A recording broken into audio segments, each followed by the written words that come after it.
Hello everyone. Today we are going to learn a very important topic which is the downfall of the Mughal Empire, and I will be explaining to you all very important 4 marks questions, and you should remember this information as you can also integrate this in your 7 marks as well as 14 marks answer.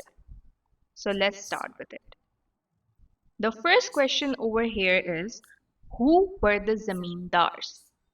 So by the word हम समझ सकते हैं कि ज़मींदार जो होते हैं वो लैंडलॉर्ड्स होते हैं. ठीक है, वो लोग बहुत अमीर होते हैं. So this is what common knowledge we have ना. So let's read our points and then I will also explain it to you. They were landlords. They belonged to the nobility during the Mughal Empire and were also tax collectors. They were wealthy and influential, and some had private armies.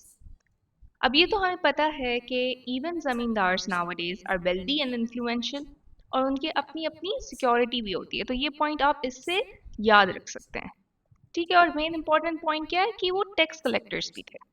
Moving on, after the death of Aurangzeb they were increasingly unwilling to accept the rule of any new emperor or to make payments to the government of Delhi.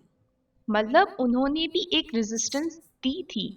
वो किसी और emperor को accept नहीं कर रहे थे, ना ही वो अपनी टैक्स पेमेंट्स कर रहे थे. Also they imposed a beer tax which annoyed the Muslims. Muslims were oppressed by them from the 1800 onwards, especially in East Bengal.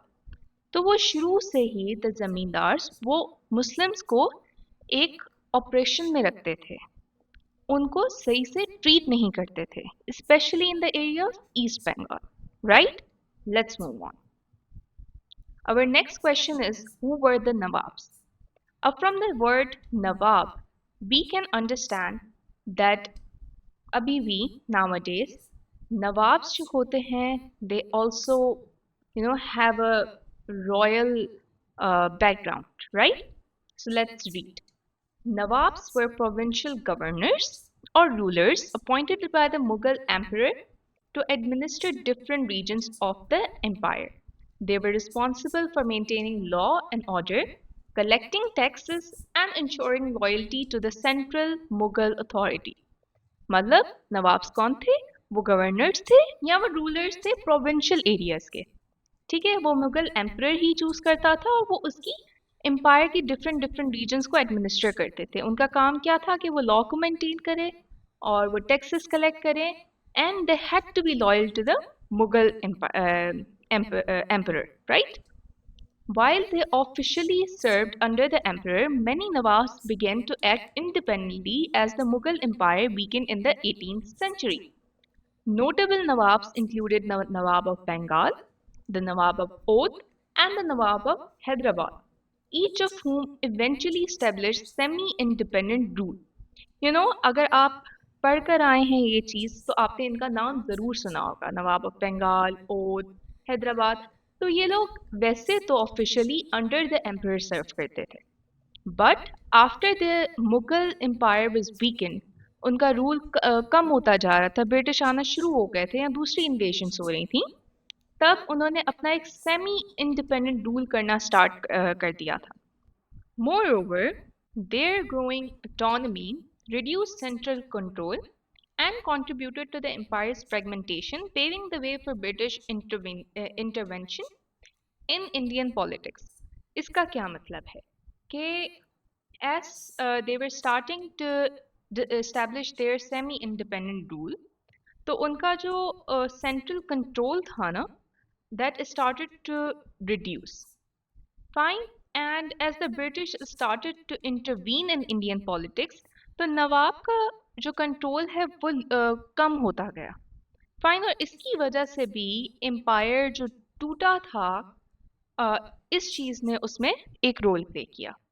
Now moving on to our next question, who were the Marathas? ठीक है, मराठास का जो ये question है ये काफ़ी famous question है, काफ़ी बार आ चुका है, तो आप बहुत गौर से ये सुनिएगा. The Marathas were a powerful Hindu warrior group from the Deccan region in western India. They emerged as a major political and military force during the late 17th century under the leadership of Shivaji, who challenged Mughal authority. ठीक है, तो मराठास एक powerful Hindu warrior group था जो कि Deccan reason से आया था, and they emerged as a very major political or military force थी उनके पास.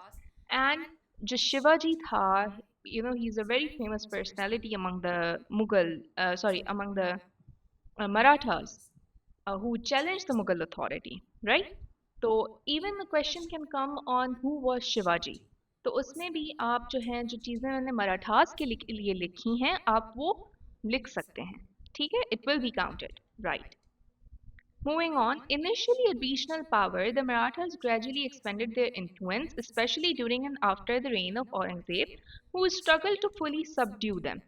After Aurangzeb's death, the Mughal Empire weakened, and the Marathas capitalized on this to extend their control over large part of India. तो जो invasions हुई थी ना Mughal empire में, Marathas were a huge part of that. उन्होंने weaken करने में Mughal empire को एक बहुत बड़ा हाथ चलाया, ठीक है? And as soon as Aurangzeb की डेथ हो गई, what they did, उन्होंने अपना कंट्रोल एक्सटेंड कर दिया in various parts of India, right, in the subcontinent. Their repeated attacks on Mughal territories and refusal to submit to central authority significantly undermined the empire's power and stability, contributing to its eventual decline. It's the same thing. कि उन्हें repeated attacks किए, उनका refusal था central authority को. So that's why जो empire था Mughal empires की power और stability कम होने लगी, which led eventually to its decline. Moving on. What did the Marathas did? It is also a similar question, and the points will be quite similar to the ones I have mentioned before, but in more detail. The Marathas, led initially by Shivaji, built a powerful Hindu kingdom in western India and challenged the authority of the Mughal Empire. ये तो मैंने आपको बताया. They used guerrilla warfare tactics and launched frequent raids on Mughal territories, especially during and after Aurangzeb's Deccan campaigns. This is a very important point. The Marathas were very famous for their guerrilla warfare tactics. ठीक है? और वो लोग काफी raids करते थे Mughal territories पे. Okay? After Shivaji, the Marathas expanded their power further under leaders like the Peshwas, capturing major regions such as Malwa, Gujarat, and parts of the Deccan. ठीक है, तो अब ये जो है ना ये आप शिवाजी वाले क्वेश्चन में नहीं मेंशन कर सकते because this is after Shivaji passed away. तो मराठास ने अपना पावर एक्सटेंड करने लगे किस किस के through under the leaders such as the Peshwas हो गए and they captured the major regions जैसे गुजरात हो गया मालवा हो गया एंड ऑल दैट. ठीक है. They set up a confederacy system where different Maratha families controlled various parts of India, but worked together against common enemies. मतलब वो different families जो हैं वो different areas को चला रही थी, but if an enemy came, a common enemy, they used to fight together.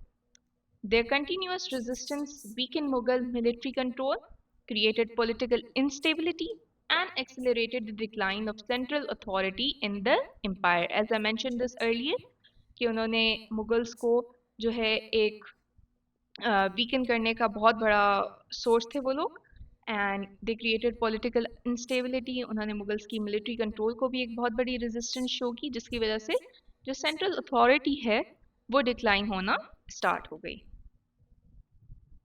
Okay, now we have a question about Aurangzeb's policy. This is also a very good question और ये आता रहता है. Even 7 marks के उसमें भी आ सकता है. तो आप ये गौर से सुने.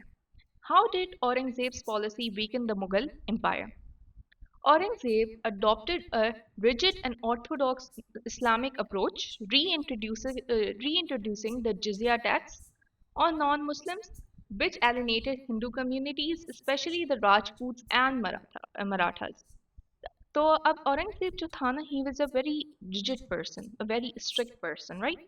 और उसने इस्लामिक पॉलिसीज को इंट्रोड्यूस करना स्टार्ट कर दिया. ही री इंट्रोड्यूस द जिजिया टैक्स. अब जिजिया टैक्स का पहले भी मेंशन हो चुका है इन द बुक्स अगर आप रीड करें तो this thing really agitated the other communities such as Rajputs हो गए, Marathas हो गए, वो powerful भी थे, so they showed resistance toward it. His religious intolerance, such as temple demolitions and dismissal of non-Muslims from high posts, led to widespread resentment and uprising. Aurangzeb launched prolonged and costly military campaigns in the Deccan, draining the imperial treasury and overextending the Mughal army. His constant focus on expanding the empire in the south weakened central administration and left northern provinces vulnerable to internal rebellions and external invasions. अब इन तीनों points का मतलब क्या है? The second one, उससे ये हो रहा है कि उसने along with the jizya tax उसने टेम्पल की डिमोलिशंस करना स्टार्ट कर दी और उन्होंने नॉन मुस्लिम्स को हाई पोस्ट से डिसमिस कर दिया. जब ये हुआ the Hindus they were very upset with this. Resentment जो है वो वाइड स्प्रेड होना शुरू हो गई.